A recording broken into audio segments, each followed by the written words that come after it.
Well, good afternoon, everyone. Good afternoon. Oh, y'all sound like you're not ready. Good afternoon. Good afternoon. Okay, now we're ready. You know, we love this call and response.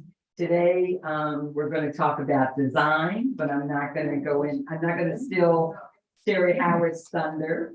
But I will tell you a little bit about who we are as an organization. I'm Janice Ross, and I'm the executive director here. So welcome all of you. It is my privilege and my honor to lead this wonderful organization I started last year.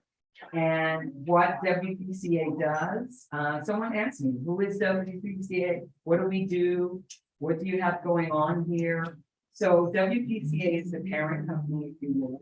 And through that, we are able to open up the house for events. We do rent it out if you want to do a meeting, or if you want to have some kind of gathering, then please let us know. You can contact any of us and we will gladly work that out for you. We also do, we're like a community center. So we're a place where the community can feel like they can gather, they can have a spot to come and meet. And then we're also a house that does programming. And we work with the legacy of Robeson and his wife, Islanda. And through that, and through your support, all of you that are supporting us, both here in person, that continue to support us, and all of you that are online that support us. We're able to do programming like we're doing today. And our series is called Arts in the Parlor. If you've been following us, it's an exciting way that we're introducing new artists to you. And again, Sherry Howard's going to tell you more about that. And then thirdly, but certainly not least, we operate and we are the management over the Paul Robeson House and Museum. So where you're sitting right now and where you're joining in from us. And we invite you to come to the museum. The museum is open Thursday through Saturday by appointment. But if you don't have an appointment, just drop in. We'll open up the door and we'll let you in because we always like to show off our wonderful house. And you can see some of the things behind me here. You'll see some of the historic panels that we have. You'll see pictures that we have here that were done by local artists. So there's lots to see here at the museum. And if you've been here before, there's still more to see. It's good because we're changing things. So I ask you to keep supporting us. I ask you to keep coming to the events that we're doing. And now, without further ado, I'm going to introduce Sherry Howard. Sherry is our historian. She is a reporter. She is a writer for the museum, and she is a volunteer. And as I said, please, we welcome anyone that would like to bring their talents to us and volunteer. And so now, Sherry Howard. Thank you, Janice, and I'm like Janice. I welcome everyone who's here in the house today, and also people who are joining us online. Arts in the Parlor, I think, would be very dear to Paul Robeson's heart because for him, art was very expansive. He was an orator, he was a football player, he was an attorney, he was an activist. He didn't draw or paint, but for me, an idea behind art was part of us who encompassed all that was creative. We had our first Arts in the Parlor in 2019, just before the pandemic. And what we were able to do is bring in different types of artists. People who we had a doll collector. We had a doll museum in Philadelphia. We had a spoken word artist, and we also had musicians. And we're doing the same thing this time around. This series is the first series after the pandemic. 2 weeks ago, we did have a African drummer, Zumi Soweto, in his group, and Zumi has been associated with the museum for years, and he's one of our artists in residence. And we also had a bass player in his trio. We also, and we have this person here today, Raymond Holman, the local photographer, who presented to us, along with Connie Gracie, who is an African-American artist. The whole idea behind Arts in the Parlor grew out of this idea that of what Paul Robeson used to do. He used to actually sing for audiences, people who were friends of his, in their parlors. And we thought, why not open the house, the last house where he lived, to these same types of endeavors. In fact, when Robeson lived in the house before his health started to deteriorate, he would sit at a piano with an accompanist, and he would sing, some of his songs. So we want you to feel, the presence of Paul Robeson in this house through the creativity of the people whom we are bringing in for Arts in the Parlor. And today, one of the most creative people, we have one of this, and you can see some of his beautiful work here, is Roberto Rashid. I'm sorry, Rashid. Rashid. Roberto's inspiration for design goes back to his mother, who sold custom quilts, fancy shower curtains, and expensive mother-ground fur coats for the company where she worked. As a boy, he swept the floors at the company and sometimes pinned layers of fabric together on a giant cutting table. In 1979, he enrolled in an adult evening class to learn tailoring. Once, he and his wife, Stephanie, who's here with him today, were in Harlem on a chilly evening when she purchased 2 cotton and acrylic scarves imprinted with African motifs from a street vendor stationed in front of the Apollo Museum Theater. He was impressed with how fashionable and unique they were. He says, "These fond memories of my early childhood working with my mother grew into his company, Scarves by Rashid. He has been creating them since 2020. His boldly imprinted scarves are resplendent with African figures, motifs, and colors imprinted on fabric in such a way that they evoke movement." So I give you Scarf by Rashid. I want to thank Janice and Sherry for actually, I'm going to say, bringing me full circle. I used to live at 50th and Walnut, 4907 Arch Street. I used to run on West Catholic track when I was running track way back in the day. And I purchased this book in 1971 or 1972. At that time, it cost me $2.45. There were several figures in my life in terms of our history, and Paul Robeson was one of the most impressionable men in my life. And I say that because what I gathered from this book, and from I'd say an African-American man, but a young African-American man, he was talking to the Negro, in quotes, man, that you can do more than just run fast, carry a football, carry a basketball, that you can be a 4-letter man. He was in the sports, he was in the arts, an orator, a lawyer. I'm not sure if he got a medical degree, but I wouldn't put it past him. And not only that, a social activist, a freedom fighter. So as a matter of fact, I love this book so much that I gave it to my son when he was a freshman at Temple University.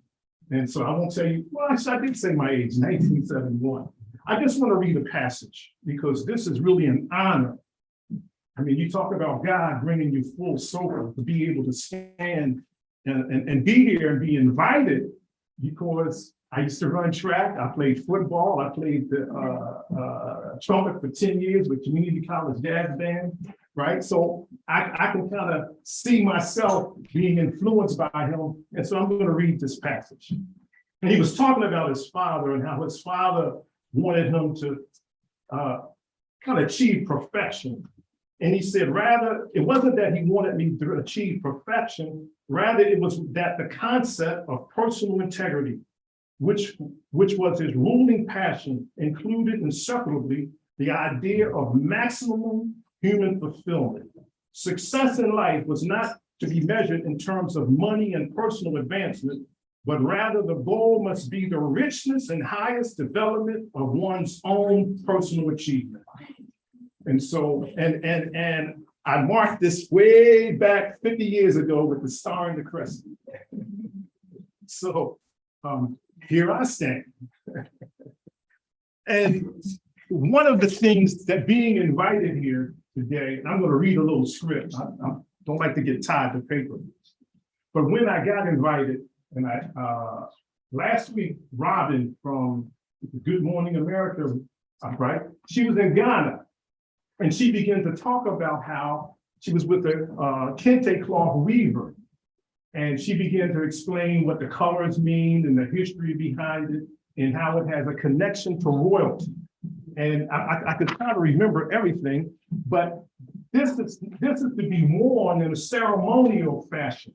Before it gets to the public, the king has to have his blessings on the fabric or on the pattern. So it's back then it was all silk.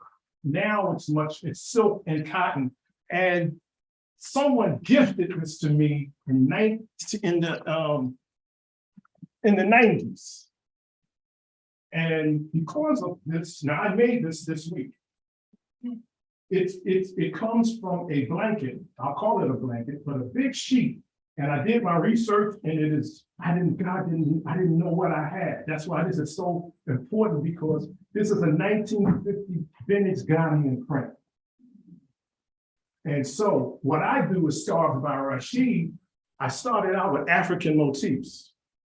And so now today, I don't even know how to charge someone for this, right? So I have to go to someone from Africa. And what I do is I'll take something from Africa, and I'll take a poly crepe, a rayon crepe, and I make a nice scarf. And I started making scarves 1990s, not 2020. I was working full time, and this is the influence of Paul Robeson and my father. Paul Robeson says it more elegantly, to don't be one-dimensional, right? And my father always said it, and I'm going to give him this quote. He said, "A rat with a poor rat is one hole. It's a bad. It's a bad. Don't just make money from one way." So I worked full time and went to West Philadelphia High in the evening school program.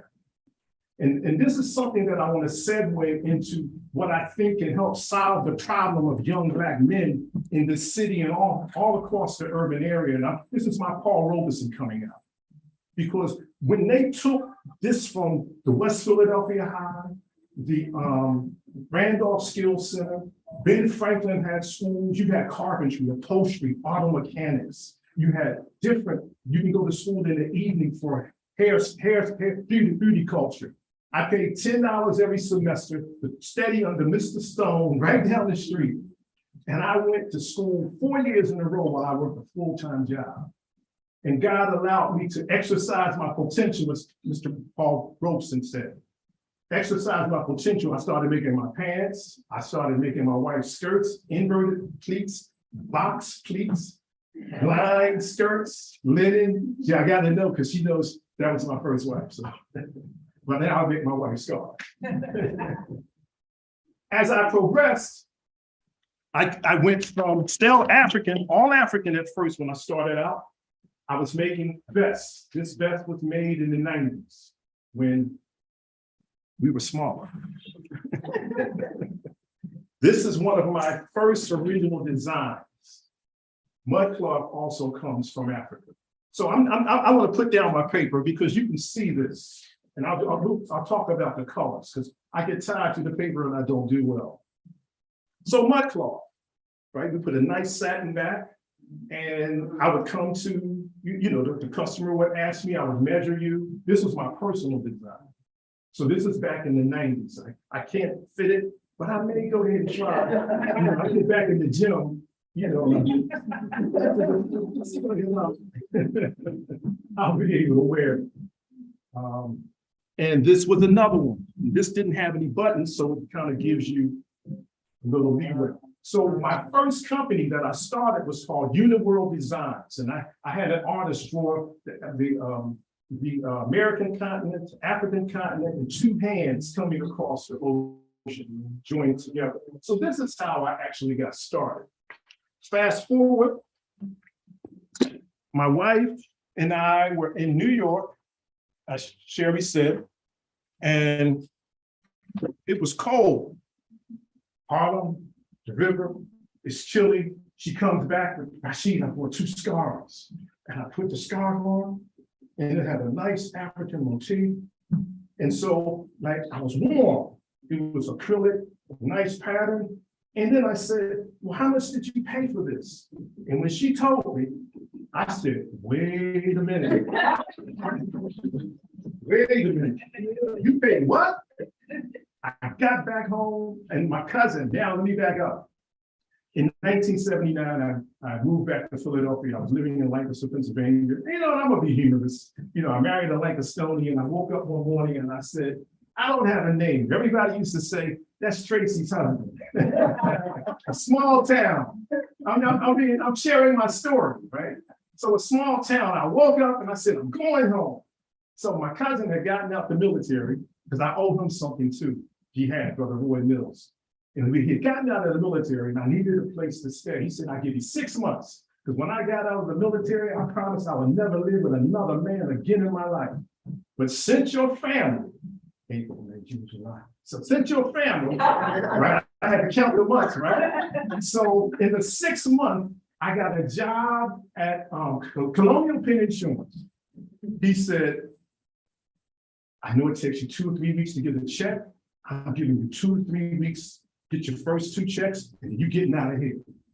But as we're walking down at Broad and Wingenhock, and we live 4,500 block of North Broad Street, he said, look at the pants on me. And I said, what? Then he showed me the curtains and he showed me the pillows. Because now I want to give him credit too. I didn't write this down. This is all ad lib, but as my senior citizen mind comes back, it's coming to me. I'm 68 years old. Praise God.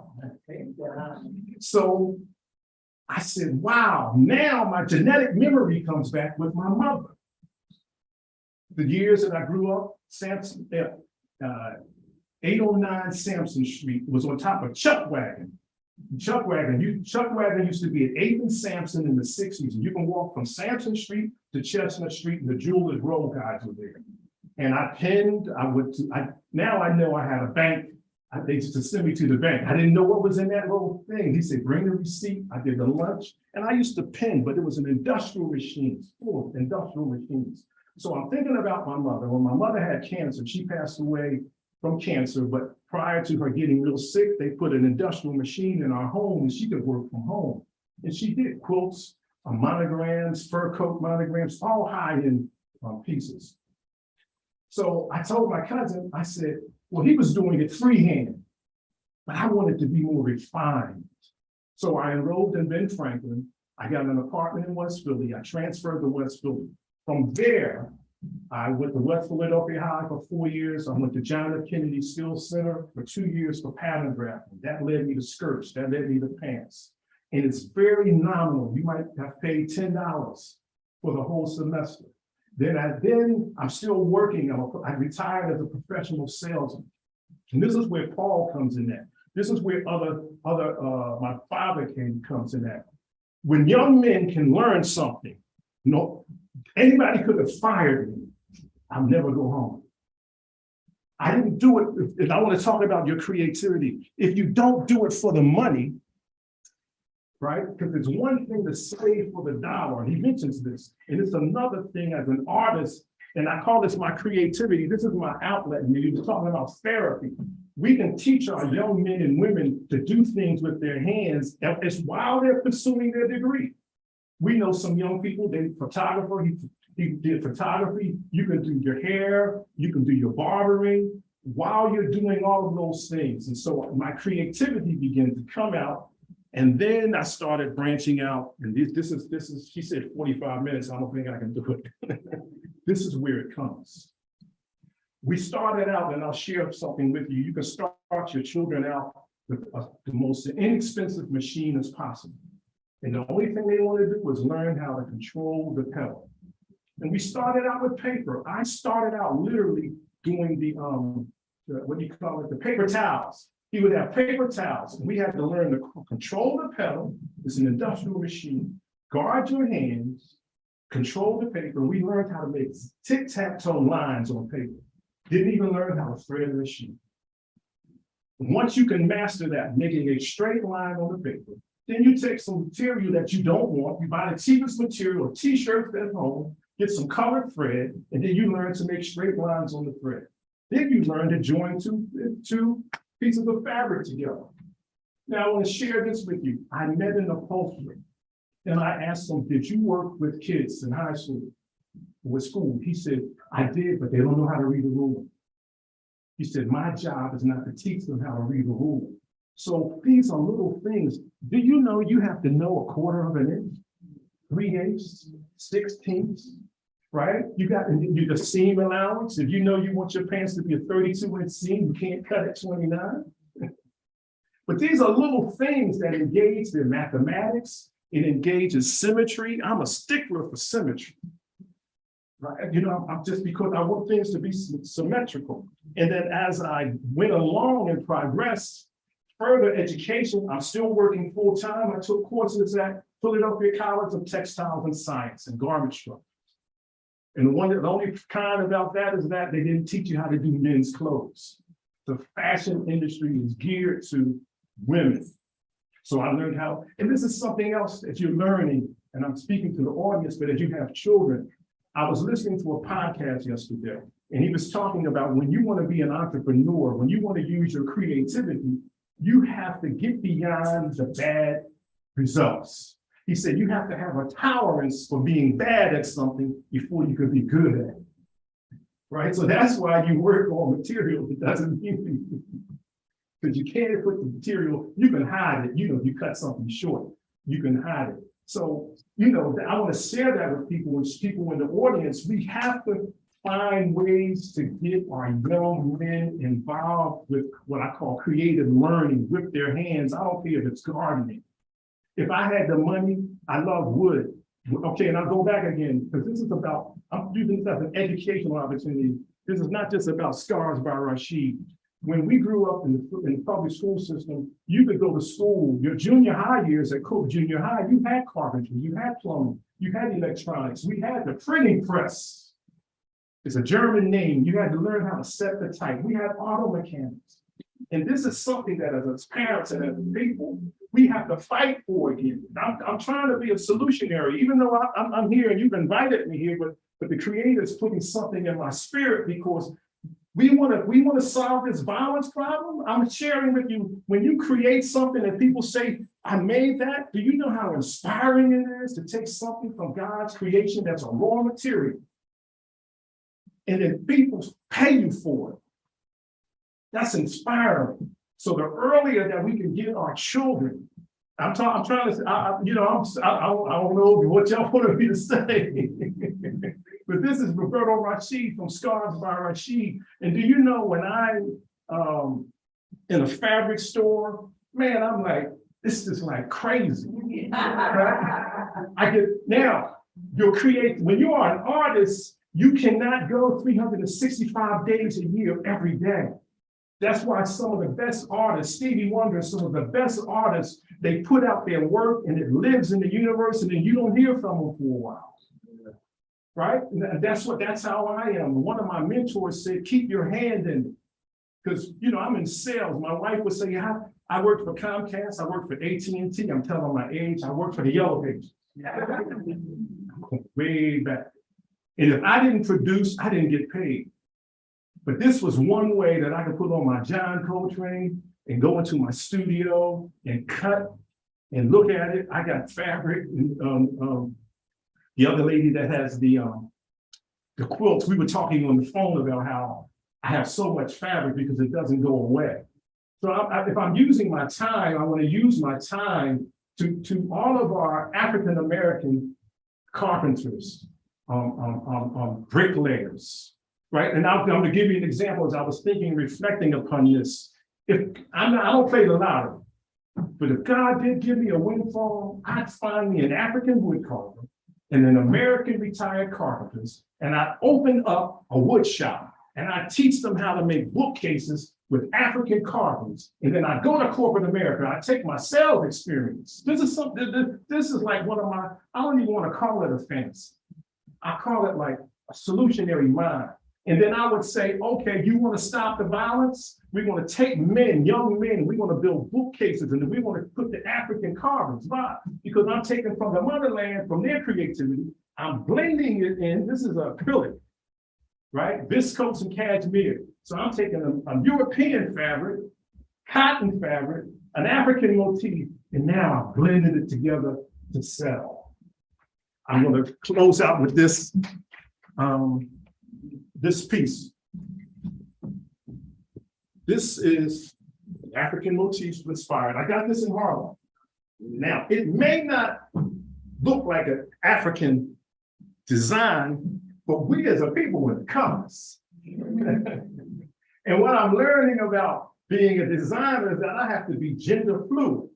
Because there were things that I thought that wasn't for a man, and then the man in his appearance walks up and buys it. And I say, well, wait a minute, man, I'm doing something wrong. So it opened up, and I'm saying gender fluid because I don't put a gender on it anymore. I looked at an application and it had 12 gender specific things to check off.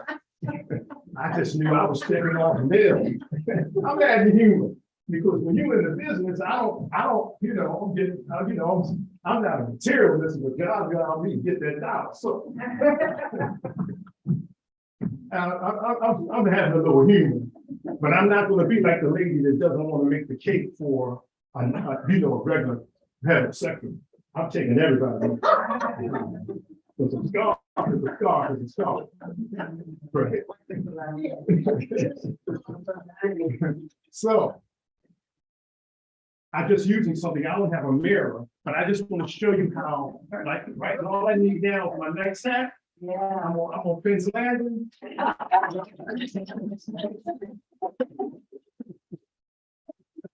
And lastly, I'm going to tribute this scarf to my son. My son lives in Manhattan. He's a graduate of Temple University. He has his own company, and he looks out for me. And he sent me a picture. Put this on package. And my wife just called this sister to sister. Oh, my. And it's an American designer that comes in three tones. And so I want to attribute that to my son as well. It's cotton. So cotton wrinkles, and one of the designers called it like linen, they're rich wrinkles. And I do mufflers. My niche is mufflers. You know, as I'm learning about being an entrepreneur, you can buy all of the scarves that you want in different variations, one piece, but my niche is mufflers because it adds, you have style, you have color, you have your warmth. This adds value because this will be one of your favorite scarves. You keep it for 10 years. I put mine in the cleaners. I don't wash it because I don't know how color fast, and I could do a test. But and I'll end on this in terms of how the creator has blessed me with this when you come out the heat. I was out one day and I had this scarf on, and a brother, he was sharp. It was at a social event, and he said, "Brother, where'd you get that scarf from?" And I said, "I made it." And I said, "But brother, I only made 4. This is my personal scarf." And he said, "Well, I'll buy it off of you." Now that I'm all cologned up, he said, "Brother, I'll buy it off of you. That's why they make cleaners. I can get that cologne off." 5 years later, he's sharp as a tack going into the club at on Shelton Avenue. They closed. They used to have Christmas events and banquets there, and he had the same scarf. And so they have value, they last. I want to thank Sherry and Janice, and I want to thank everyone for this opportunity. I hope I wasn't overbearing and sounding preachy, but we live in a time where we have to put something on. If we want to, I learned this, if you want to take the guns out of our young men's hands, we have to find something that I call a creation-based learning to put in their hands. We may not get them all, but if they want the same things that we want. You know, I shop at Marshall's, right? I came up with fun, and then I'm gonna end on this, right? Marshalls and Burlington Coat Factory. So I came out with 5 pairs of shoes. So Stephanie said, "Oh wow, but you talking about you ain't got no money." I said, "Baby, I only paid $125. I'm starving." 5 pairs of shoes for $125. And every now and then I can afford a nice dinner from Scarves by Rashid. And thank you.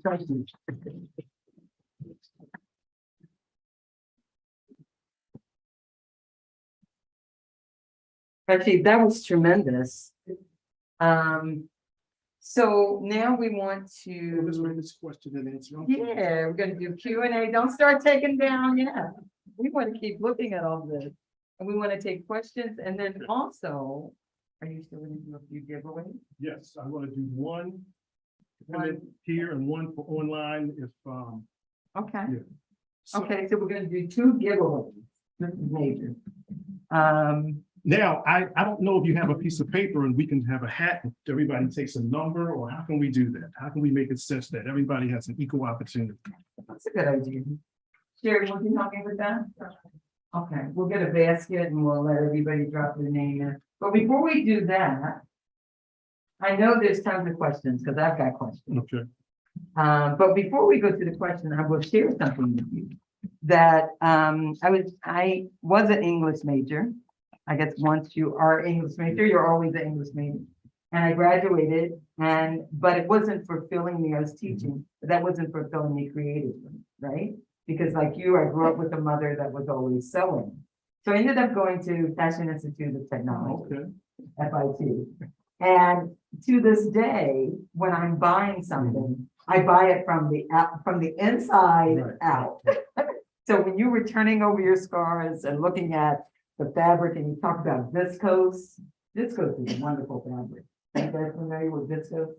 Oh my God. Once you wear something that has viscose or viscose blend, you won't want to wear anything else. But I buy things. So when I go in the store, my friends are laughing at me because they're like, okay, Janice, look at the inside and tell me if this is made, if it's made properly. So, question. If I can add to that, and my wife would tell you, I'll try on 5 pairs of pants and just walk out. Because when we were in tailoring, Walk out of the store yes, because, without paying for it? no, I'm sorry. I would look at 5 pairs of pants to purchase, and I would turn them inside out, and I would just walk out the store and leave the pants, because we were taught, when we made a waistband, it was horsehair in the waistband. The waistband did not buckle. When we made pockets, I call them military style. You can put a whole, the pockets came to here because it was the meat in the pants. The back pockets came down.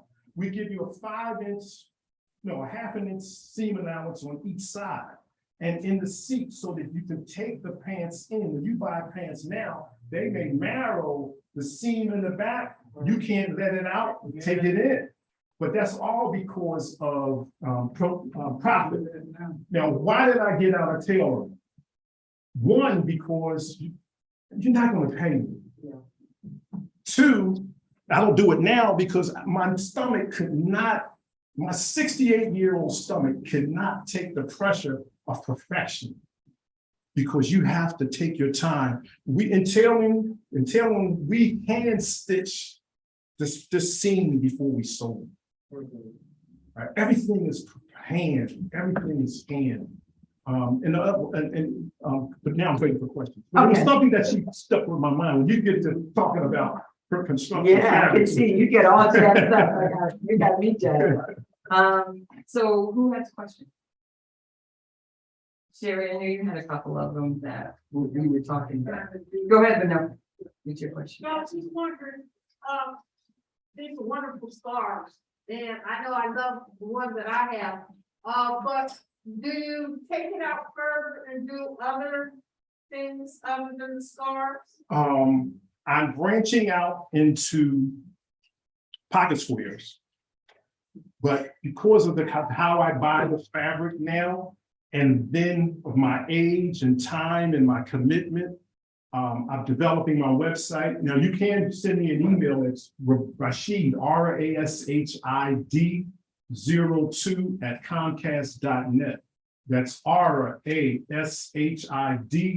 02 at Comcast.net. So I'm developing my website, which will be scarvesbyrashid.biz. It's not up yet, but I learned early on, stay in my lane. So I won't do anything else unless it's going to be in the scarf area. Like I just started making infinity scarves. Love it. So I'm going to branch out, make them a little longer so that the women can, on a day, you know, so I have to make them a little wider and I can use knit. And I got this from a young lady who I was making them very thin like this one. And the young lady was buying some. She said, sir, you need to make those wider because women are in the cold day or a damp day or just a drizzle or the wind's blowing. We like to cover our hair, you know, their crown. So that's the only thing. I'm going to do men's pocket squares, and then I'll do some more variations in scarves. This year, I went to New York and I bought 11 patterns of silk because I have my mid-range scarf, but I have some doctors, some vice presidents, and other people who want to. I'm giving you different price points. I'm enrolled in Verizon's digital business class. I have a class Tuesday, and I also have mentors with SCORE. So I retired, forced retirement. COVID put me in forced retirement, 10 years with Comcast.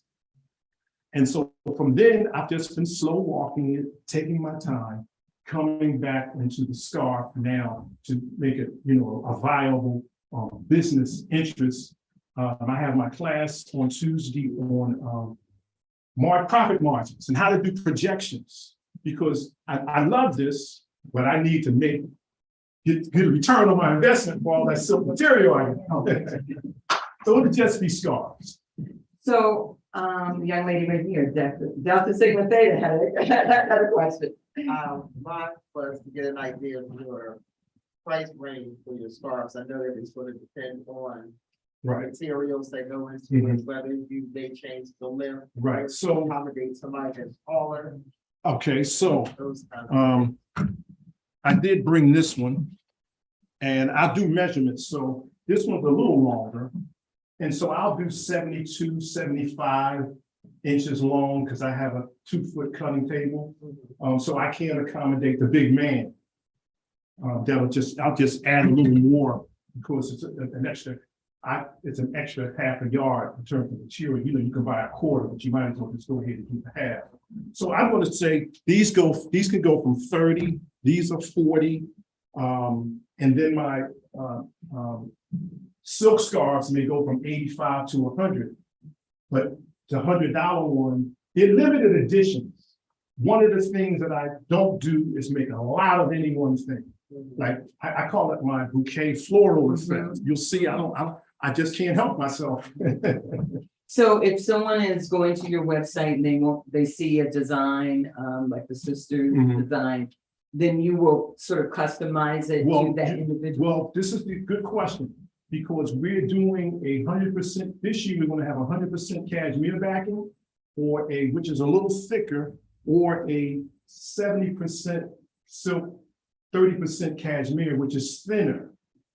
So you're going to be able to have the selection on which type of backing that you want. Then there's different price points with the silk.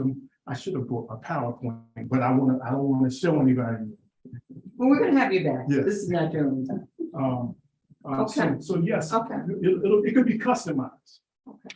And I want to say this, I haven't been able to find the AKAs, and the only materials that I've really been able to find was the groove five grooves. It's easier to get black and white. I haven't been able to find just straight materials where it's on pink and green or. Yeah. Red and Zetas. Right. You do have to be registered. Yeah. Oh, okay. Never mind. Just coming from another source. So any questions online? No, we have a comment that says from Crystal B. Morris. The scarves are stunning. I absolutely agree that we need to help our children be creative as a healthy outlet. It helps with anxiety and self-expression. So we're gonna do one winner online. And Safari Robeson will pick the winner online. That young and lady then- sucks. She sounds like a winner to me. And then we're gonna do, okay, and then we're going to do one and from our in-house audience. So what do I do here, Sherry? Oh, We pick one of the. Oh, they have the name. They have the name on it. I think her name's on. Okay. She's eliminated. She got a lot of stuff. Okay. Raymond. For real. So. This is all. So. I'm gonna say in terms of the, well, you know what? I'll let you pick me. You might have a young lady or lady friend in your life that you might want to say, hey, there you go. That might work out too. But, yeah, come on, bro. We do matchmaking here at the Robeson. Yes. Okay. Thank you. Wow, Okay. that's a nice, Wait a minute. that's nice. Okay, we'll get it wrapped up for you. We'll get it, we're gonna keep going. Oh, Rest, okay. Rob. Roberta. Put them together. Roberta. We're gonna keep going. We'll get it wrapped up for you. Oh, Okay, so who do we have that's winning on? Our online winner actually is Crystal B. Morris. if she- Whoa. And put them right at the phone. And, We'll get it to her. here, and if she's in Philadelphia, I think. If she's here, she can come by the house and pick it up. Well, I'd rather. Okay, we'll work it out. Yeah, yeah. We'll get it to you, Because the reason Crystal. why is that I have more in here than. We'll get it to you, Crystal. Everybody give Roberta another round of applause. This was fun. All right, thank you all. My email address, R, it says RASHID as in David, 02@comcast.net. So you can just send me your information, say interested in scarves, and once our website gets up and running.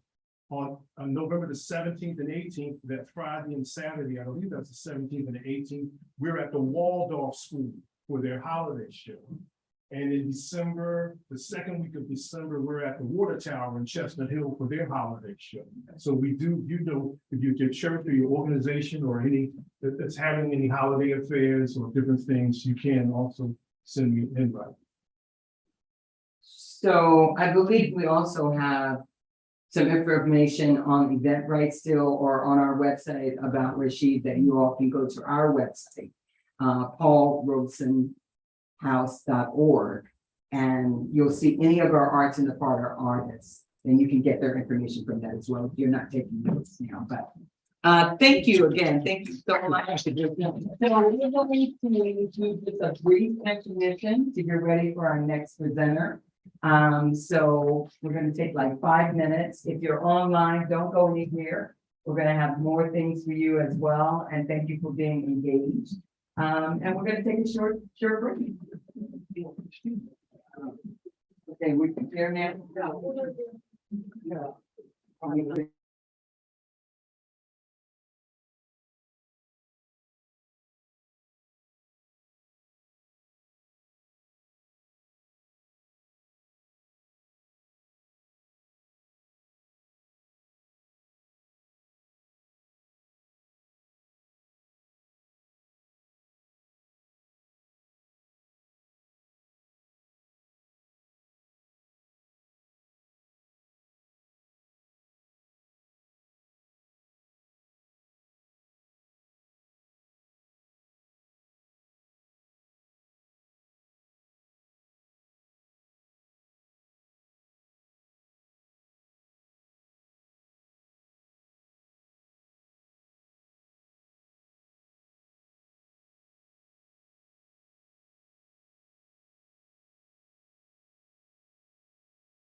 Welcome back, everyone. I know that you can thoroughly enjoyed Stars by Rashid. This amazing. I was on the end of my seats because I'm always interested in the history and the stories behind people and their creativity. And he really warmed me up. Next group coming up, Sisters Interacting with Stitches. It's another group that's going to warm your heart because this is a group of women who not only have fun stitching. This is a house, and so you get all of what goes on outside the house. Sisters Interacting through Stitches is a group of talented women who stitch out of love. Before they get started at their meetups at the Winfield branch of the Free Library in Philadelphia or via Zoom, they have fun, talking to each other, ribbing each other, and most importantly, they like to talk and dissect politics. In fact, that's their most popular subject. The group has been meeting at the library with their fabric, the yarn, the threads, the needles, and their wonderful ideas since 2004. It's a sisterhood whose work goes beyond stitching for themselves, though. This year, they produced a quilt for the One Philadelphia 20th anniversary quilt celebration, spearheaded by Sisters co-founder Frances Conwell. Each member created a fabric square based on one book selections from 2003 to the present. The pieces were made into a storytelling quilt. It hangs in the Winfield Library.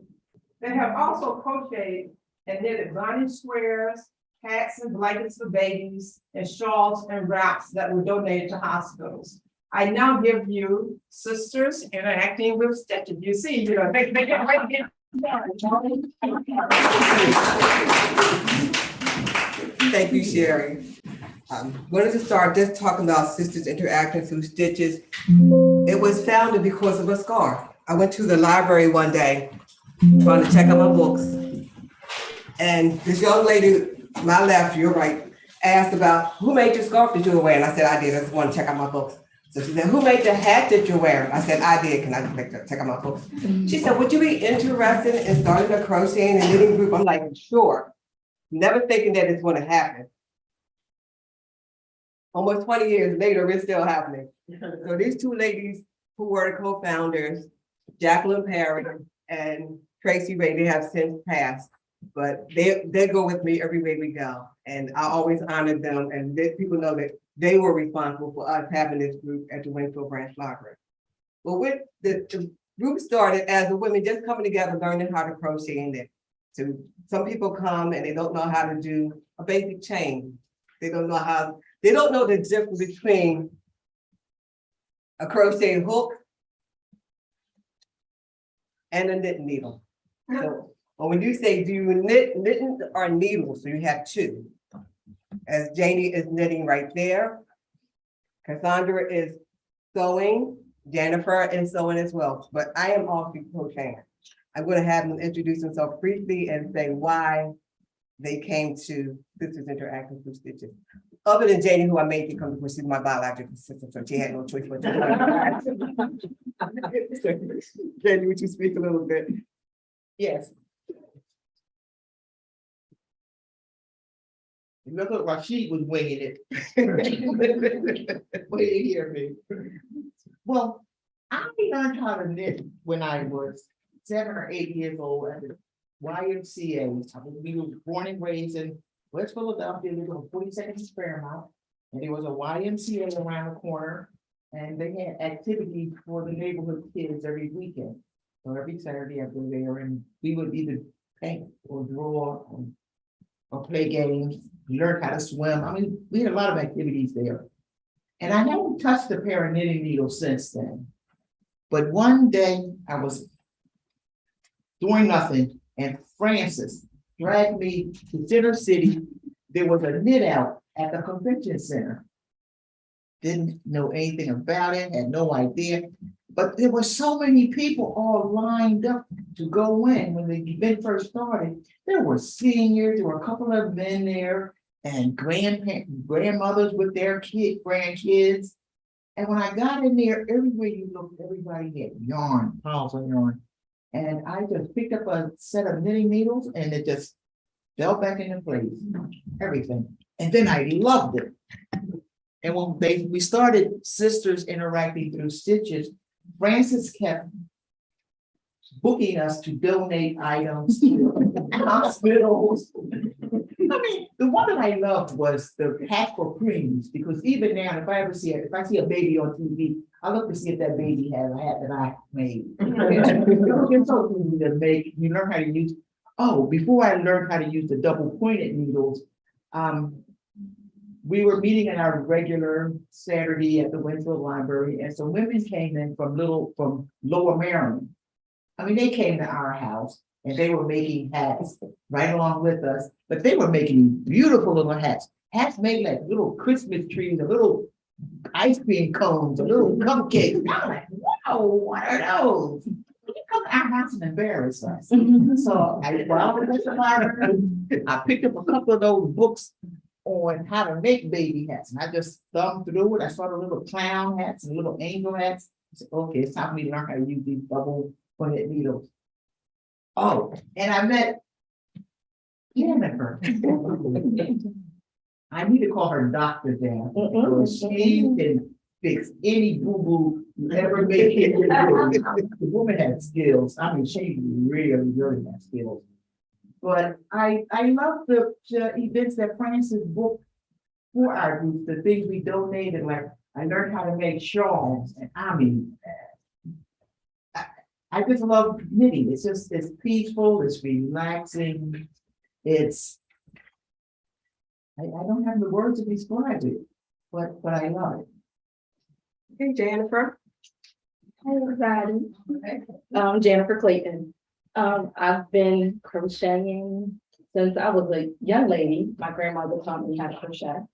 And so that's kind of where I started out. And I actually found these ladies because my husband's aunt had joined them years ago. And she said, Jan, I'm in a crochet group. You have to come, you have to see. Just come with me one day. And the funny thing was I was still on maternity leave. I had just had my youngest. And I showed up there with a car seat and a baby, and everybody welcomed me in. That child is now 14 years old and a freshman in high school. And it's just camaraderie. And anytime I run into anyone that says, oh, I wish I had a group, I said, I know a fabulous group of ladies. And gentlemen, we have gentlemen that come to our meetings as well, but a fabulous group of ladies who will just love on you. We talk about anything and everything. If it came up, it came out. I don't know. And it's just always been welcoming. It's always felt like home. It's just, yes, we donate to different charity organizations and we give to the community. And that's all wholesome and warm too. But it's just being in an environment of people that want to look like you, who think the way you, not so much think the way you do, but can give you insight. Because I tend to be a little younger than most, but having folks who've been through what you've been through that can give you a little bit of advice or say, steer you away from this or steer you to that, and just be community is a beautiful thing. And that's the thing that I've always loved about this group. And 15 years later, I'm still here and trying to bring folks in because it's a great place to be. Yeah, thank you. It is also a place where, if you know a stitch, you teach a stitch. You don't just say, I know how to do this, I'm not sharing. No. We do share. Selfish people are not allowed. So if you know a stitch, you teach a stitch. And I'm taking it next to my soror, my sister, Paula, who is also a member, and my coworker. Yes, we were former co-workers, we're neighbors, Yeah. we're knitters, but Frances is a master crocheter and she has a certificate to prove it. I am not, but I do the best I can.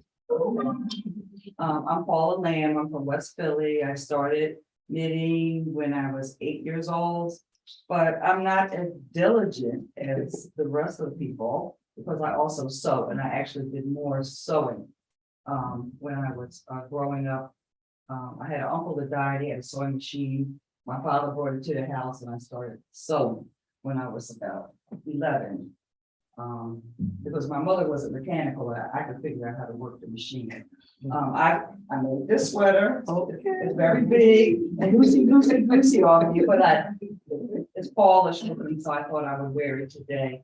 I do absolutely love this group. It's part of my monthly plan, even on Zoom. You know, you go to the library, you think of the library as just books, but really the library is for learning all kinds of things. And when you get there, even though you're coming from knitting, you can find out what other programs are at the library. Frances is an excellent leader. She's an excellent volunteer person for Philadelphia. I'm sure that all of you all have seen her somewhere. A can of food or a brochure or get out of bed and do something with somebody else. You know, and she spurs me on within my soul to keep doing this. I guess I've talked. Have I talked enough? No, that's okay, you get a good start. Okay, And I that's don't have a pattern to work on anything, so I do have What you yarn and my needles, so if anybody has like a hat pattern or something, I can. Nobody. Okay, just I'll sit. find you some in a You minute. want to stitch some?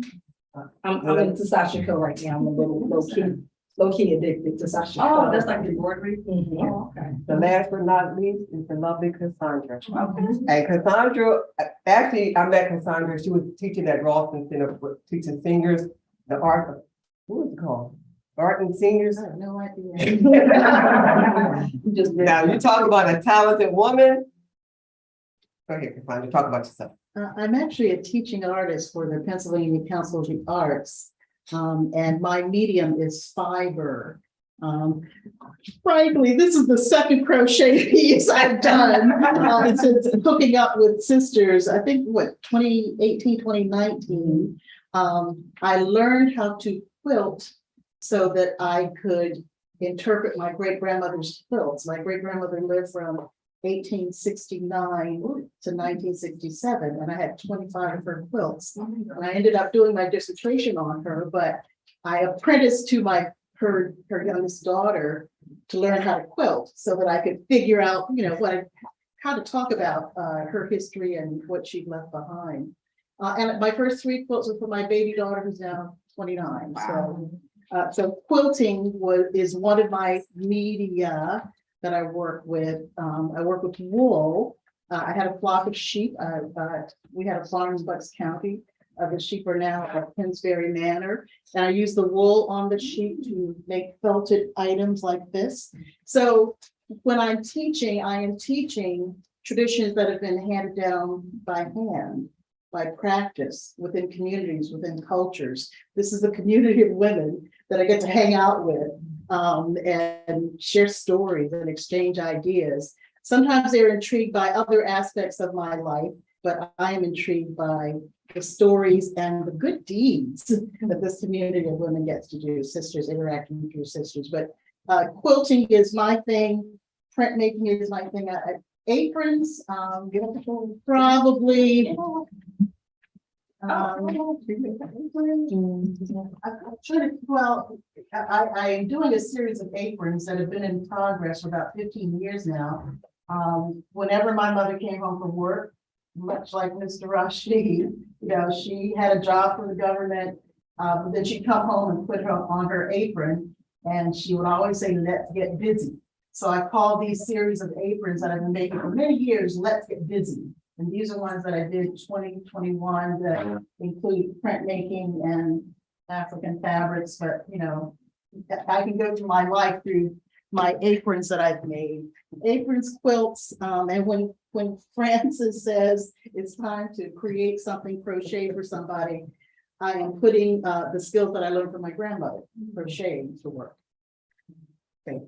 Now, my mother sewed, so I started off sewing. And I think I picked up a crocheting hook because one of our neighbors, Miss Harris, crocheted, but she also made these awesome butter cookies. So I would go visit her, but I really think it was the cookies that got me to learn how to crochet.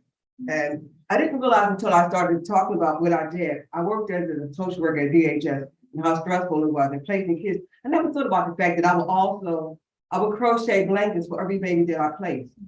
So I got all that because it was just something that I just normally did. I said, every baby that's being placed needs to have something that is initially there that was never used by anyone else. So whenever I had to place a baby from the hospital, they left with a handmade blanket.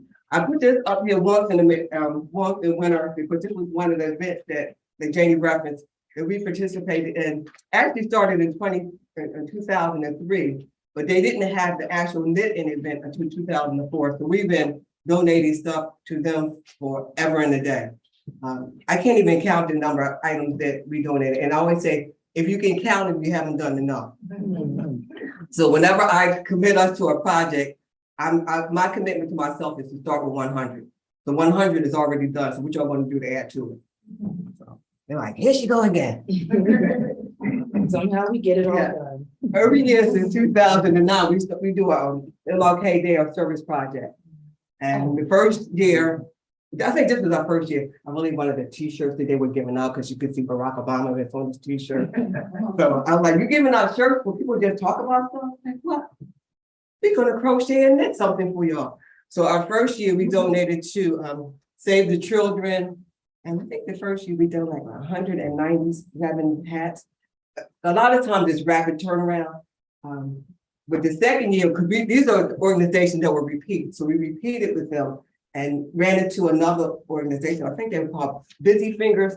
So our commitment was, I never tell the people how much I'm committing, but within the group, our commitment was 300. We surpassed that because another organization who did not know what to do with their hats found out that we were donating. So they donated 139 hats. So our second donation to that organization was 439 hats.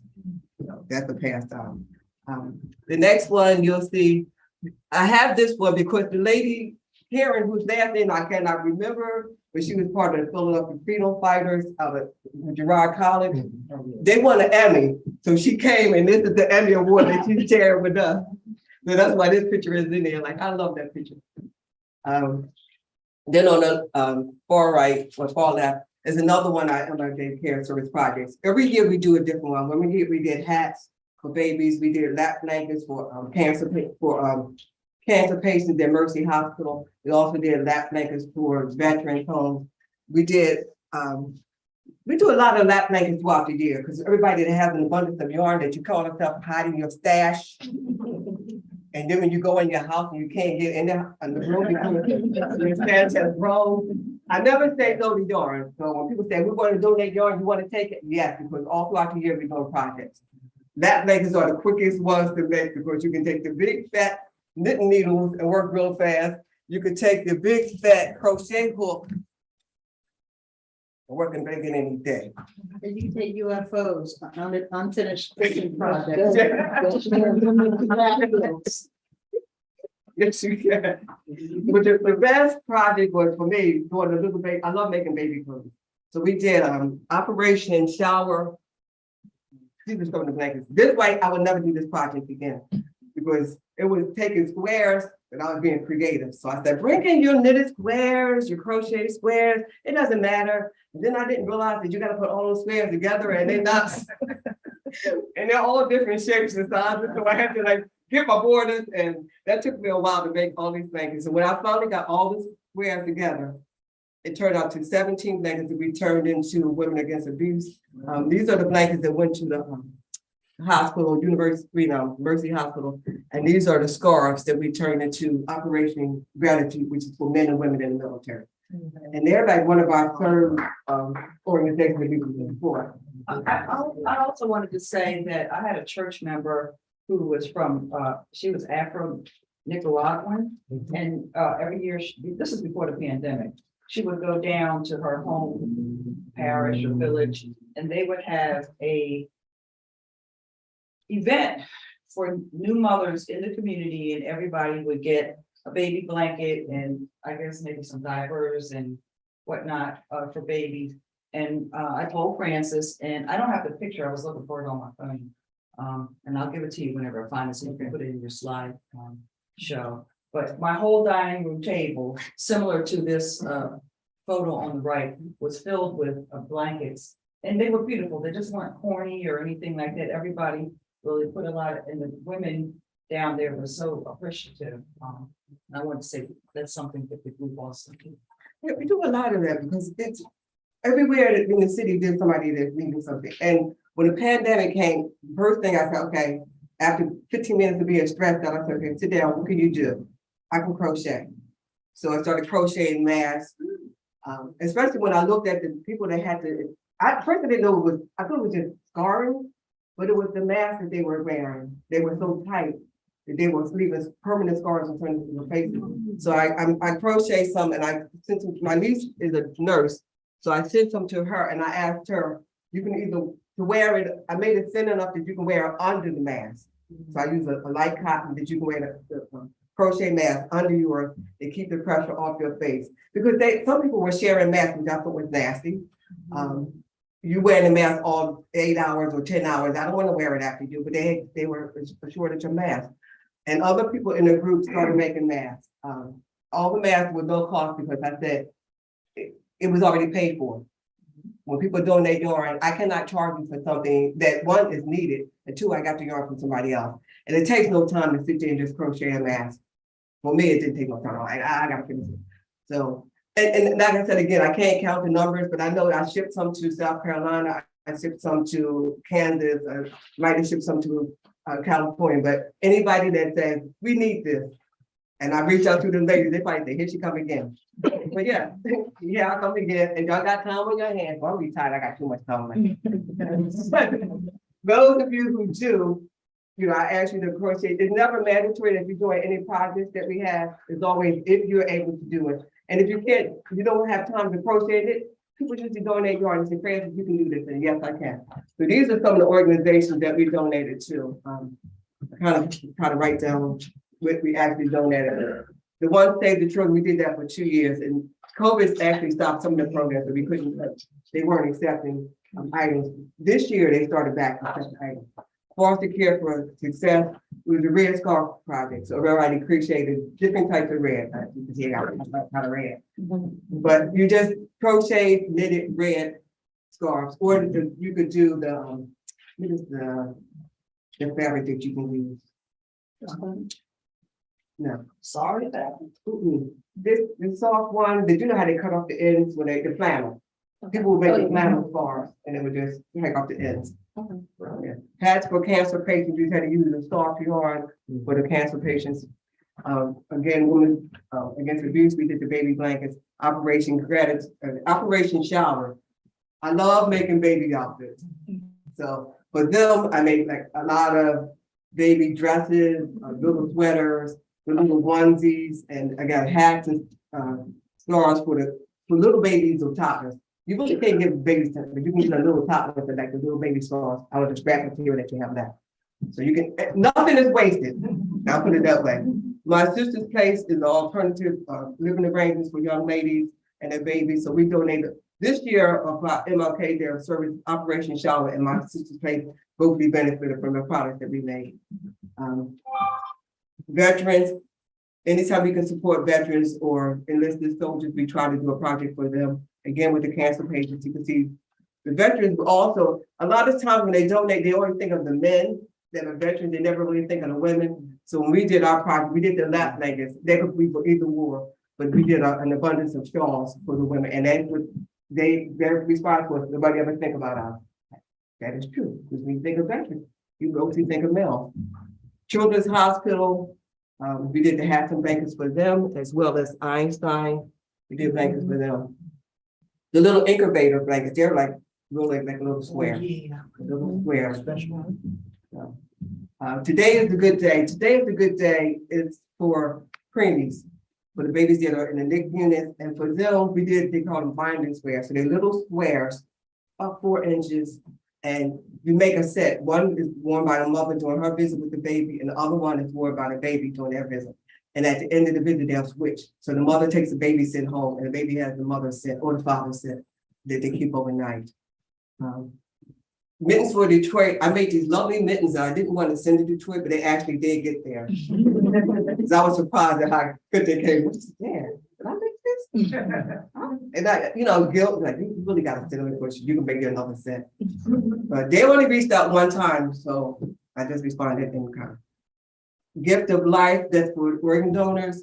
So the people that make the donations, they were asking us to do a wrap. So they make these huge wraps, and they use them as a hug. They do a celebration or ceremony every year for the family members, and they'll just give them all a wrap, and they call it wrapped and hugs. Lap link is, Jennifer, you can talk about Tara since you brought her to the table. That's actually a hospice down in the Hampton, Virginia area. A friend of mine, lives in the area, and she had been doing blankets for them. And this was in the height of COVID. They had so many people going into hospice, and they had nothing. They had no supplies to give them, and that had been one of their things, is that if you come into hospice with them, they would give everyone that came in a lap blanket. But during COVID, they had so many people that didn't have enough. So a friend of mine who lives in the area had said, I've been working on this for them. Would you be so kind as to send us some things? And she sent us yarn, and we sent things down, and we were glad to do it. And they have asked since then for more, because they still need them. But yeah, they're in the Hampton, Virginia area. And this is our third year working with them, sending them, thank you. It's no cost. Whenever people send us stuff, it's like we work on it and we just ship it. So there's no cost to anyone, which is not like stress lemons. I should have bought some of these lemons. They were actually little lemons. And I overcommitted my group. So I ended up whenever I get their lessons, I delete them. Because it was the stress lemons made me stressed. Because they were little lemons that they give out during tax day. And I ended up I committed my group to 250. I said, we can do this. It's like 25 of us. If I take 10 lemons, we can get this out, knock it out in 2 weeks. That did not happen. So I ended up doing 262 lemons, and I actually won first prize for a small group. But ever since then, I delete their message. We're not doing no lemons. They were cute. People kept touching the lemons, and I became a lemon garden. Don't touch the lemons. I was so stressed that the day that I had to make my account, I had to get somebody else to come in the account because I could not get the right account for the lemons. So I'm having flashbacks for the lemons. They were cute, but I won't be doing that again. However, if you go to Yarn Council of America, you can see me with those lemons and my sign, 262. That's the only sign you're gonna see. I'm not doing those again. Bridge Care is also a hospice facility that's located here in South Philadelphia. So we've donated twice to their organization, lap making shawl. Sometimes they make ponchos or whatever people donate. If they're asking for stuff for their clients, we'll send that to them. Okay. We also did Gardenia House, which I don't have them on it because I didn't want to have a picture of the people. But we donated shawls to the women that are in rehab or treatment programs. So they reached out. I go to different workshops and find out that you crocheted. Oh, can you knit something for my group? Like, sure. Let me go and ask people. And we also, in addition to doing crochet and knitting project, we had an opportunity to participate in the mural making for Love Across the USA. This was one, and they did Miriam Anderson. They did one for Sojourner Truth. That is a crochet mural. This is crochet. Oh, these are stitches. One of my favorite projects. That was beautiful. And it was interesting when I saw the guys put it up, and he kept saying, well, what is it? I said, it's crochet, and they did not believe it, but it's all crochet pieces that we did. You know, we started the park in the street. Whenever we did. So you have to go to our Facebook page and you can see us partying in the street too. What song was that? I Can't Get Next to You. Something. We were so happy that this was finished, and it was nice. Each person was assigned a square, and the piece was like 24 inches. So you just worked doing that. And the only difficult part was when you had to change the color for the letters, because you had to change it in that row and it had to follow the pattern. And for some crocheters, we don't start the way that they did, because they don't do a chain. And you're used to chaining at the end of your row or chaining at the beginning, and they did not. So it's like the way you would do it, you had to stop and learn a new technique. And for some, it was a bit of a challenge, but it was fun. Can I ask a question about that? Now, I'm trying to see this figured out in my mind. Those are individual squares made by different people. So Yeah. how do you get the letters to line up? Because you have the organizers, what they did was when you each had your piece, you had a pattern. So you did your pattern, and your pattern aligned with the one next to it. That's what your piece had to be. You could not alter yours at all, or you were throwing off. Difficult. Yeah. Now, the only piece that they did not give back was this lady, which is why they have this letter M-O. She passed away. So instead of doing her piece, they just they made a heart, and they just put her initials in that one piece. So that was the only time they ever changed. So if you want to see, hers was like Haiti, so they just added her name as priest. But they've done, Nina Simone, Sojourner Truth, Harriet Tubman, Miriam Anderson, and they just did one for Ruth Bader Ginsburg, and they just did her. They just did one for her. They did a piece for Ukraine, but this was something from 20, because they usually come to the different cities and find out who, or they'll pick the most influential person, and they say, we want to do one for that individual. And they'll just reach out to the community of crafters and say, would you be willing, or are you interested in participating? And you like this line or something, you gotta look. Bethel Burial Ground, never really that's what I'm saying. Bethel Burial Ground was,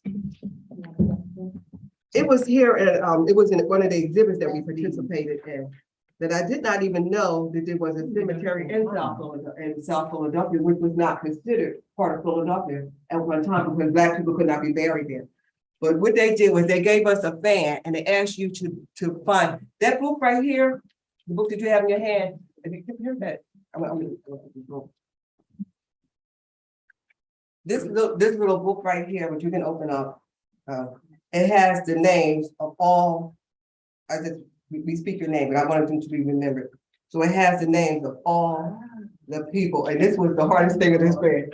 All their names are written on here, front and on the back, because I think it was 500 that were buried at the cemetery, the ones that they were able to identify.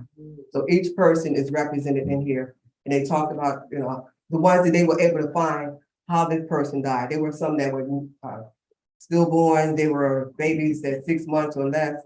And then you see different members of the group.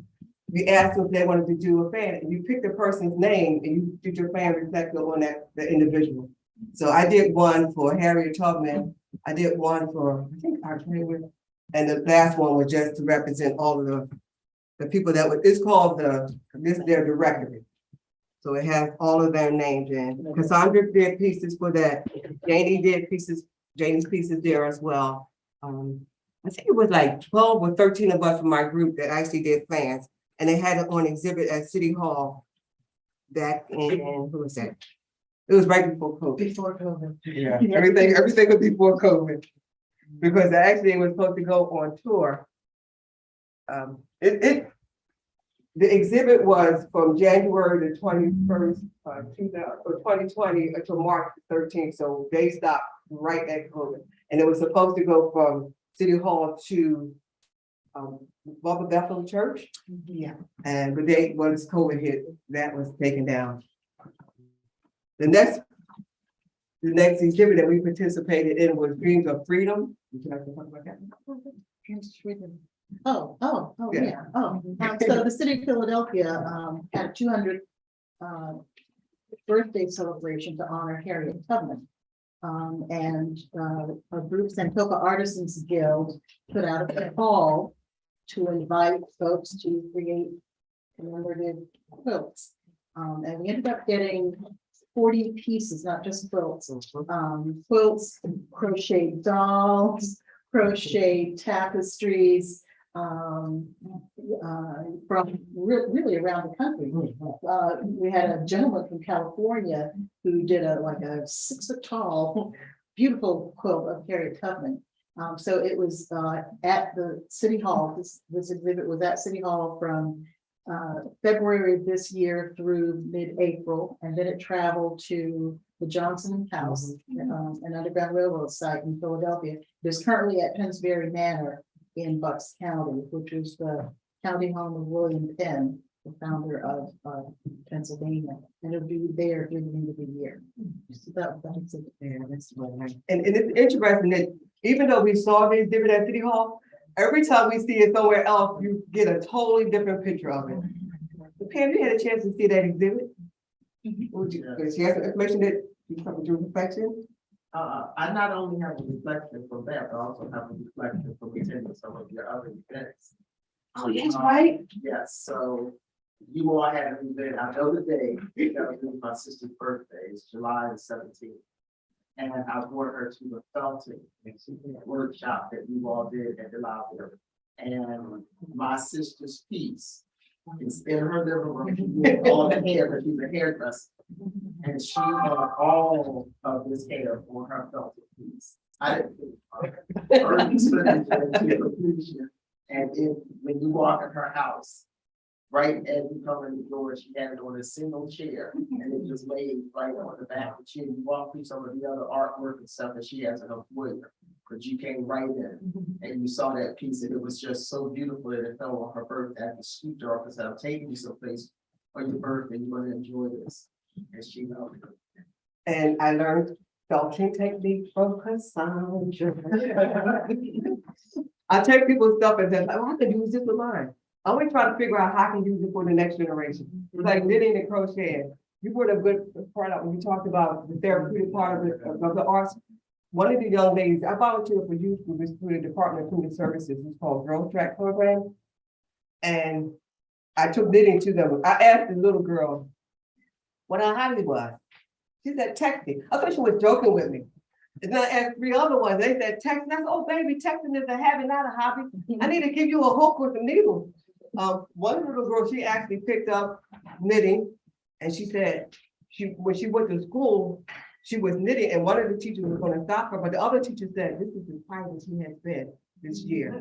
So the next day, when she let her continue to knit, because she said, I'm not on the phone. I'm not bringing my phone at my house anymore because I'm taking my knit needles with me.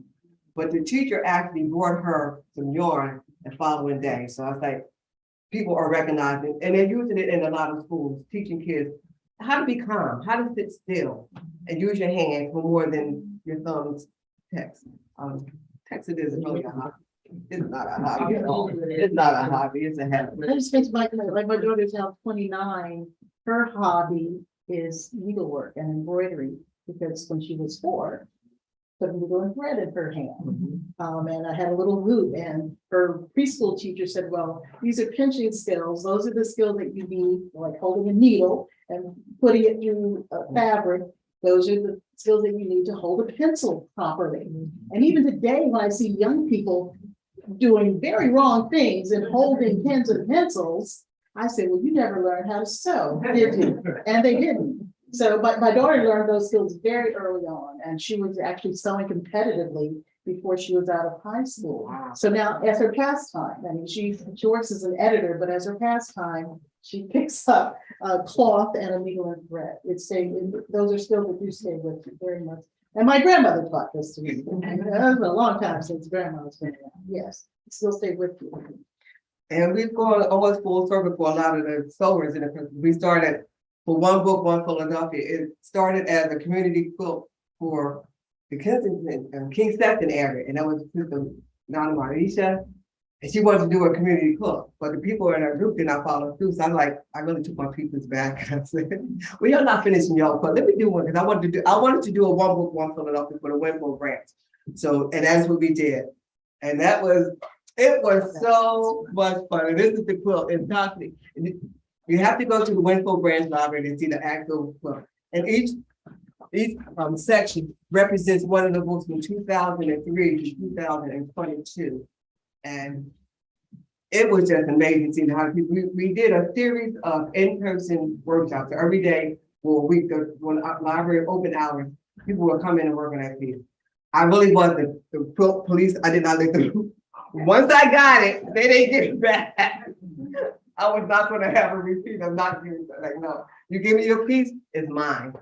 But when you're doing a piece, it's trying not to keep changing it, because you will change it. The lady, she changed hers like 4 times. I was like, no, we got a deadline.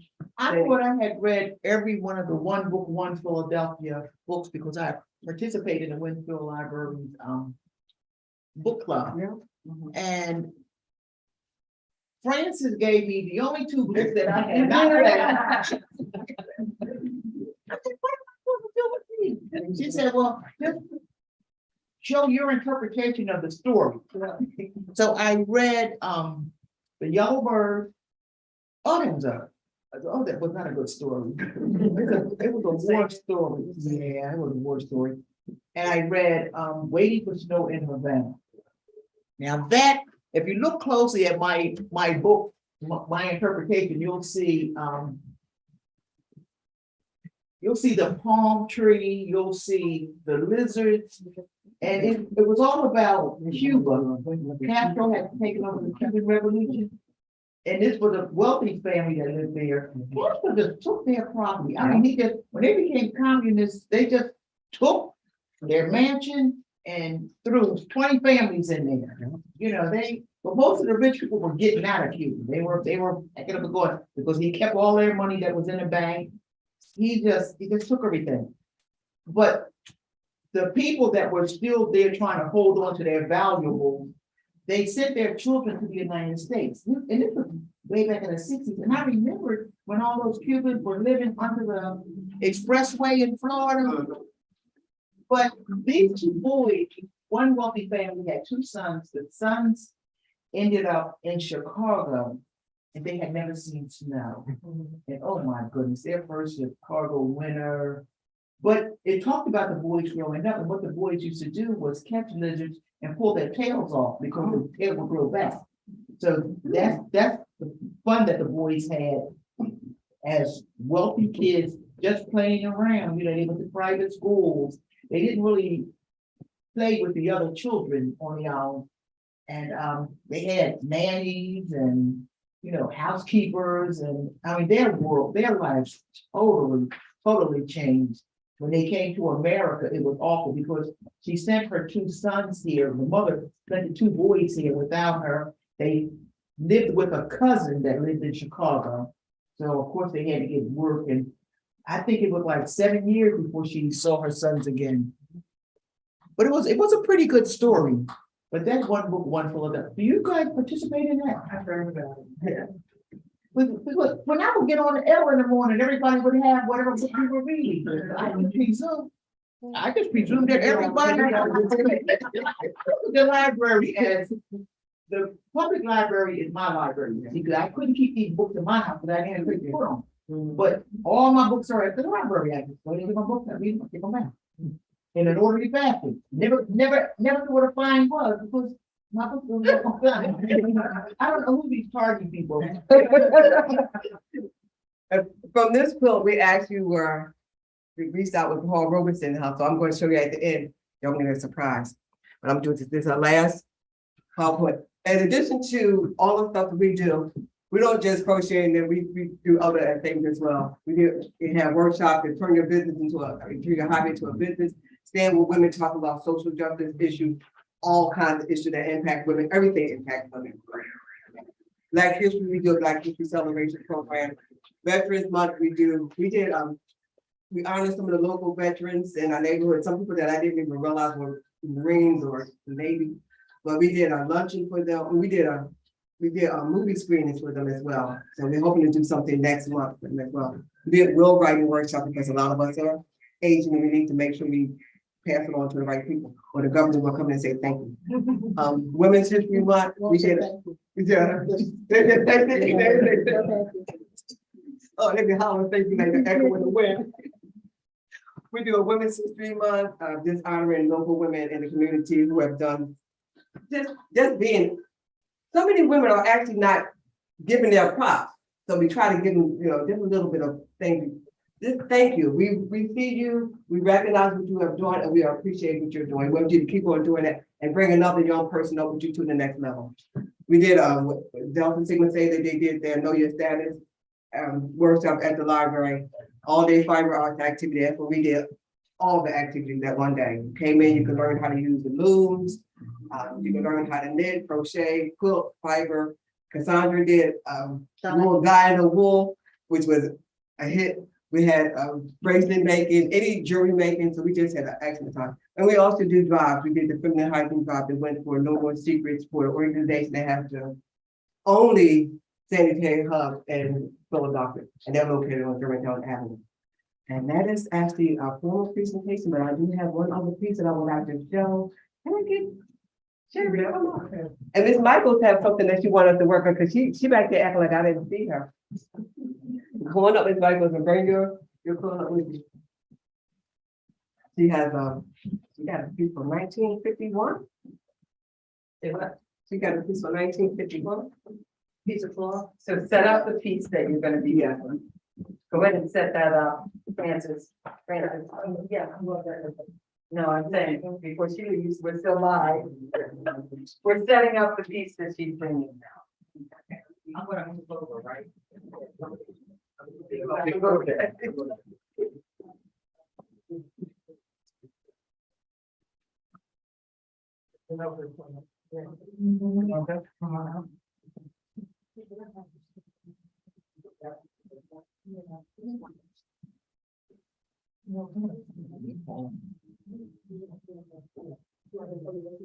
Oh, I'm so sorry.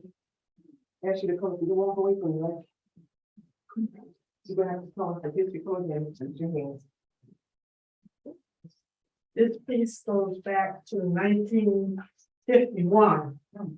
It was made in Asbury Park, New Jersey by one of the parishioners of the St. Stephen's AME Zion Church. And we also had it here because this was one of the ones that was similar to the one Marion had here in the house. So we substituted that during the time that we were doing our documentation, and I brought it to Chris today because, as you see, after being around so long, it's starting to come apart, and I was checking with her to see how I would work with it to make sure we put it back together. So maybe it can last another 40 or 50 years. We need to call Dr. J. Some black thread will fix that right here because it's happening at the seams. Nothing is coming apart. You can put that back together with no problem. You can see how you have like here, with the things you can just double crochet it right back. And I'm gonna be in the ear. You can just double crochet that, so I will, we'll be working with you on that one. Okay. We're gonna invite her, we do a fiber arts Friday, the second and fourth Friday of every week, I mean, every month at the Winfield Branch Library. So this week happens to be the week that you can bring your quilt Okay. to the Winfield Branch Library. Okay. But let me know, and this is just work on it that day. All right. So next time you see that, we'll be together. This is beautiful. Wow. I think I have two of them. Made. Uh-huh. And that's the durability of fiber art, because you can have it for generations and pass it down, like Sandra's mom, when she passed down the quilt that her mother made. And knitted and crochet items, they can be, you can always mend. And if you have something that you really, you can always just add a flavor, because I'm always adding flowers or something. So if I see a piece of something, add a flower right here, then work on the back side, so you won't even see that it was there. There's no, crochet is so forgiving, you can do anything and everything with it, which is why I like it. So now I'm gonna stop running my mouth. Okay, you should do this. Friend of ours here, her church member. Right, and I want you to do one, and talk about it. So the colors. The next item you're gonna see.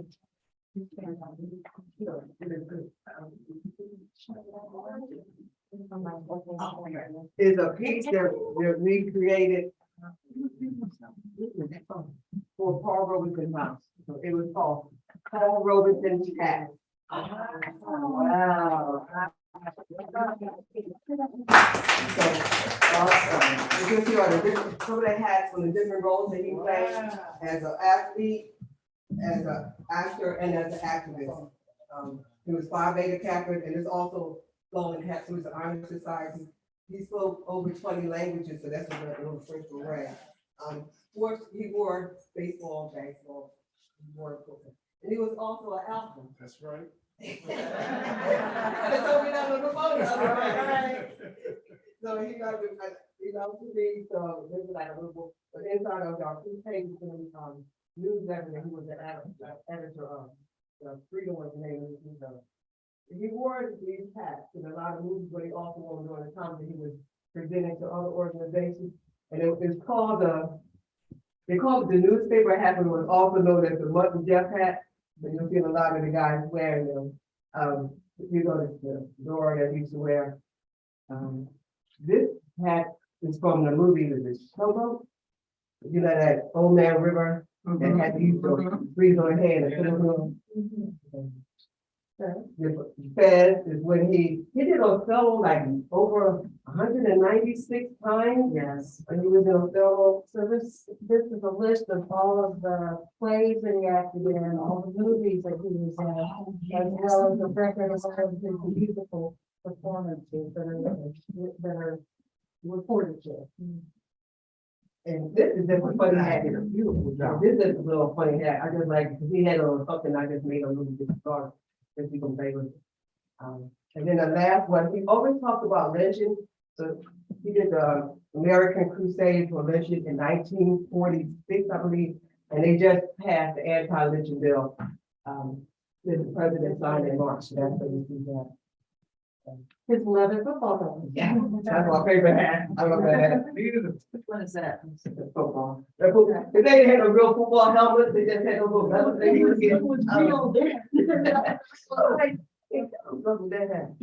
And he was, going to hear you, four, 15 varsity 15 varsity letters. professional football, Yeah. baseball, he played basketball, he ran track. He did a lot. And get all four. 1945 Spring Arm Medal from the NAACP for his activism. So he tried to capture, things that symbolize his life as an athlete, as an activist, and as an artist. So, yeah, you said artist, it's all encompassing, it's all encompassing. And he always talked about peace, love, and freedom. Peace was always something that he wanted to take place in America. And I can't read the quote, artists are the gatekeepers of truth. We are civilization's radical hope. And it was true. My favorite quote. Yeah. Yeah. Involved in the letter. That's it. So I created a page with thumbnail images of album covers, any image I could find of him with cats. So I made a concentrated page, I put it on fabric. So I use that fabric to cut out the letter, so that if you look close, you'll see images. Yeah. Can I get a picture with all of you guys standing right here with this? Young, showing the Oh, camera. I'm sorry, you're showing it on the camera. So, yeah. Go ahead. Hold it up, some gets on here. Okay, no. You're part of the group. Oh, you're part of the You're part of the group. You'll make it up here. I'm watching my. I mean, I'm what. They always say they don't do anything. Whenever I call, no stress, or I need some inspiration, they're here. They always step up and help. Look this way, please. Oh, wonderful.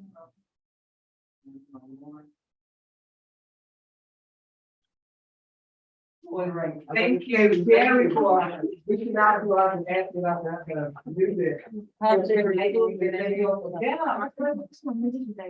That's why I keep sending you. Are you taking the pins out? I am now. And then I want to come in with you. Just wait, I want to come in with you guys. Don't take the. That's okay, we still have it. We still. We'll work it in. All right, come on in. I thought we were gonna do it after. It's okay, we're still live.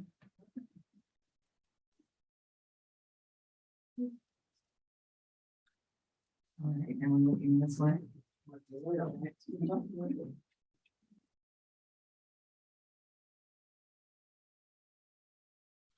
Okay, we want to see now if we have any questions from the, from online. Do we have any questions? Okay, we have questions from the audience. Okay.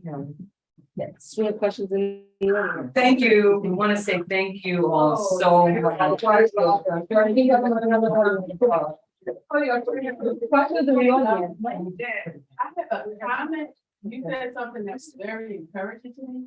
Years ago, I crocheted a blanket and I started out with like baby yarn, that real fine. And as I got a little better, I was I bought some different types of yarn. And so it's really heavy, it's really big. I've had it for over like 35 years. But you said something encouraging. You can always add and you don't make mistakes. No. Because I always focus in on that center that I thought was a real mistake. Yeah, So, Add to it and make it beautiful. And that's the thing about being an artist. It can go anywhere you want it to go. You're supposed to be a knitter. You control what's going on, and whatever idea is in your mind, you bring that to fruition. So it's always beautiful. It's never a mistake. And although I can be pattern, I very rarely follow them. I create a dress, this is what I want, and I'm just gonna do it.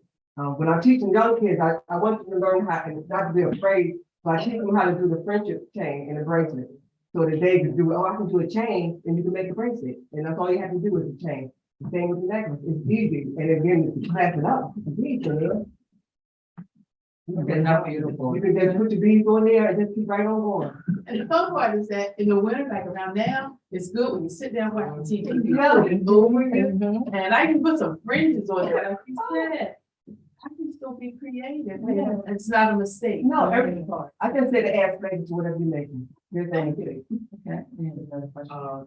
Two things real quick. It doesn't have to be women's, but whenever you see her, she's carrying. I don't want to get married and crochet and stuff with her, wherever she is. And the other is to ask, I don't know that I heard you all say when people could find you at the library. Oh, we have all the, Fiber Arts Friday is the second and the fourth Friday at Winslow Branch Library from 1 to 4. So we usually meet in a large conference room. So let me know in advance. And is there a phone number and a website? No, it's just a library website. Just the library website. You want to mention what's on Saturday or Zoom? Oh, yeah, once a month, we meet on Zoom, so I will have to get y'all email address, so I can, include y'all in the mailing. Because I'll send it out like the Wednesday before the meeting, and we meet the fourth Saturday of every month online. So we can find some place we can meet in person. So I know one of the activities that we talked about was wearing something that you could tell that you Yes. had made. Yeah. So I didn't make this. So don't get too excited. But I do have a story. It is a made item. So I was doing a gunning conference. And I was wearing my, what they call American clothing. So they said, Miss Janice, you have on your American clothing and you look so beautiful, but you're not as beautiful as you should be. That is fiction. So we're in a hotel. She comes out, she was like, come into my room. Like, okay. She takes my measurements real quick. I don't know if she had a sewing machine in there or what. They came back out and they were like, we have an outfit for you. So now you are one of us. So that's my story. They made this in about an hour and a half. Wow. So that's my test. I did get this sweater. Let's see, it's Tarsha. The designer is she's Nigerian by way of Scotland. Her name is Sylvia Westchurch, but she lives in the UK. And this was her design. Where Francis doesn't like patterns, I'm a pattern fanatic. So I love mine. Beautiful. Yeah. We have one question in the chat. We want to know if the quilt will be displayed in our museum. It's called Paul Robeson House. Yeah. Yeah, it's there. Yes, it was. And who was that from? That's from Crystal B. Morris. Hi, Crystal. She's the president of Winslow Resident Association. Reggie Foster. All right, Paula, you would like to talk about your sweater that you're wearing? Oh.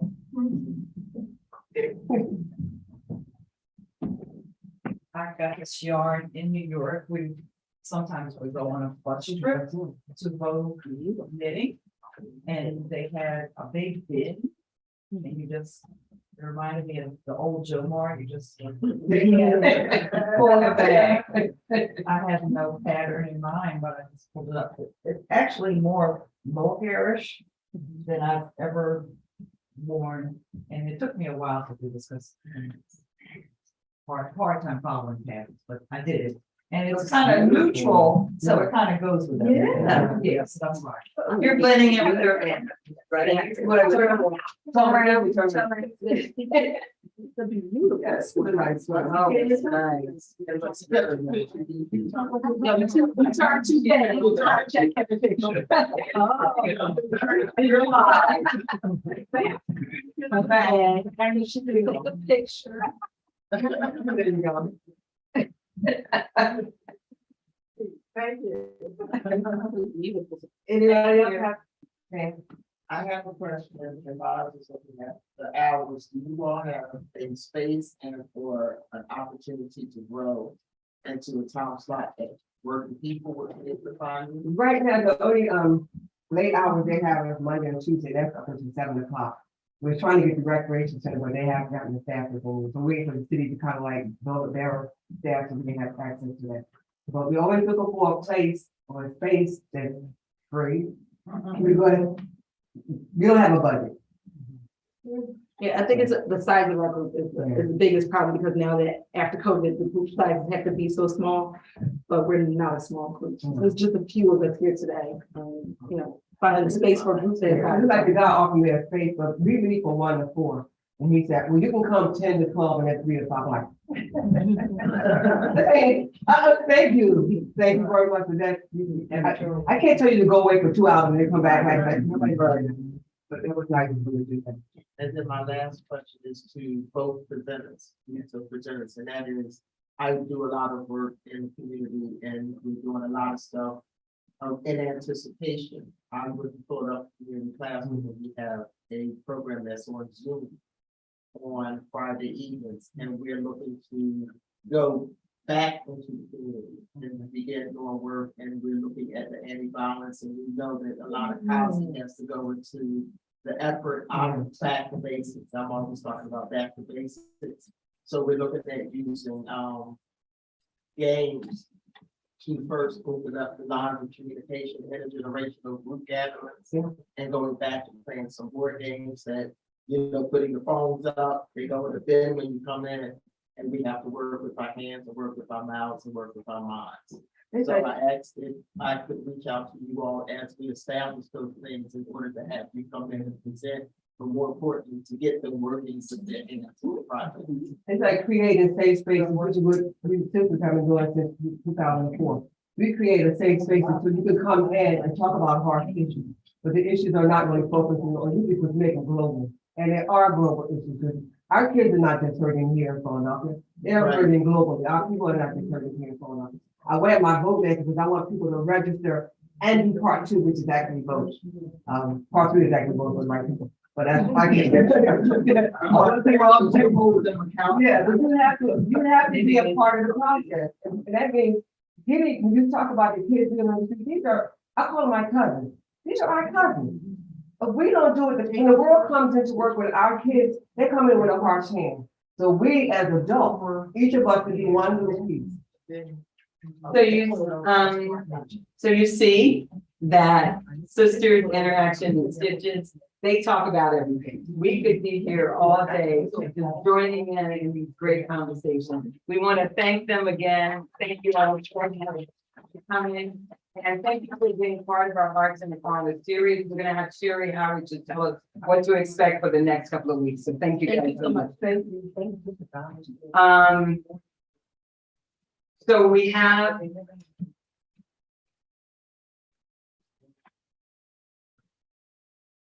And for our online audience, we thank you guys so much for tuning in. You can go to our website, West Philadelphia Culture Alliance. It is WPCA.PaulRobesonHouse.org, and you will find out more information about all our presenters today. You will also see information from Sherry on our Facebook, and we also have Facebook Live. You will continue to get this kind of programming. You will continue to interact with these kind of artists. So again, stay connected to the house, get involved. So thank you all, and we're now closing out our online experience. Oh, October 23rd, you have, Message in the Music. We have a wonderful violinist, Jack Drummond, and also we have a jazz vocalist, Kevin Valentine, who has a very, very long history with the Paul Robeson House. absolutely. Thank you. And we are clear.